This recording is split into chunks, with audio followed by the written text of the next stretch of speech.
I recently hit a 50% bodyweight pull-up and I've had many questions on exactly how I got to it. So today I'll be breaking down how to increase your weighted pull-up, but I'm going to have to make a couple of assumptions first. Because of the fact that our body forms the majority of the resistance here, there's going to be a lot more importance on strength to weight ratio. So I'm going to have to assume you're at a weight that you would like to maintain. Fast and excessive change of your body weight in either direction will have a detrimental impact on your ability to increase your weighted pull-up. And pull-ups, at least in my experience, are very sensitive to weight changes in a way that perhaps, for example, dips aren't. But that's just me speaking anecdotally.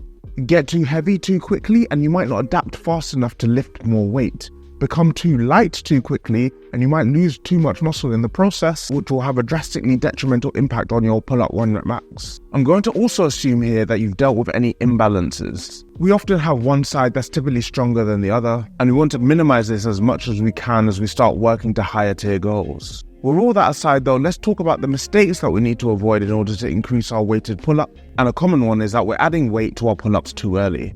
Adding weight is perhaps the most obvious route to advancing our calisthenics exercises, but actually there are many other options that are at our disposal, and because we're using our body weight, with calisthenics we can be more creatively intelligent with how we get stronger. The thing is, slowing down the tempo of our pull-ups or doing 1.5 reps doesn't have the same ring to it as adding weight to a weight belt.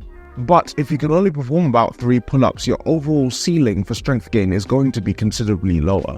We've mentioned this before, but increasing our capacity, in this case reps, is going to be the best way, at least in general, to improve our ability to display strength. Once our capacity is sufficient, we can then leverage this for our heavy strength work. And just to throw some numbers to this, I'd actually say that there's very little use in adding weight to our pull-ups unless we can comfortably perform 8 to 12 clean reps as a base. The next one is something that I think is so simple that it's actually commonly overlooked when it comes to increasing our pull-up strength, and that is working with weighted negatives. If you look up pull-ups for beginners, pull-up negatives are one of the most popular exercises for beginners to get their first pull-up. And yet when it comes to increasing our weighted pull-ups, negatives are nowhere to be seen. We need to see weighted pull-ups for exactly what they are, a skill that we can't do yet.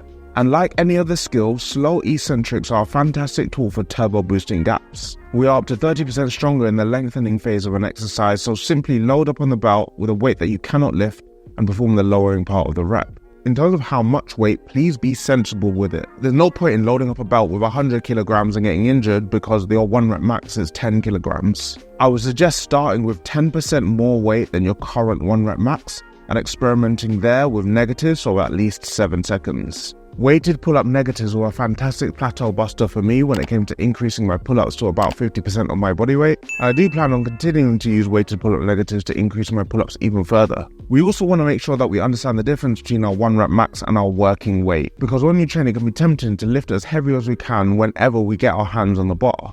But marathon runners don't just run marathons every day to train. While it's interesting to see how your 1 rep max changes over time, I would advise training with no more than 90% of your 1 rep max and keeping to the 2 to 3 rep range. This will ensure that aside from lifting heavy, you work on all the other aspects of strength work, i.e. going through a full range of motion, building up volume, and just generally promoting good form. Besides, your 1 rep max will probably be a filthy version of what a pull-up should look like. Your working reps should not look like this. As a simple rule of thumb, train with high quality with reps that you can actually do, and test maybe fortnightly or weekly with your 1 rep max. One element that we will struggle with when it comes to adding weight to our pull-ups is the top part of the rep.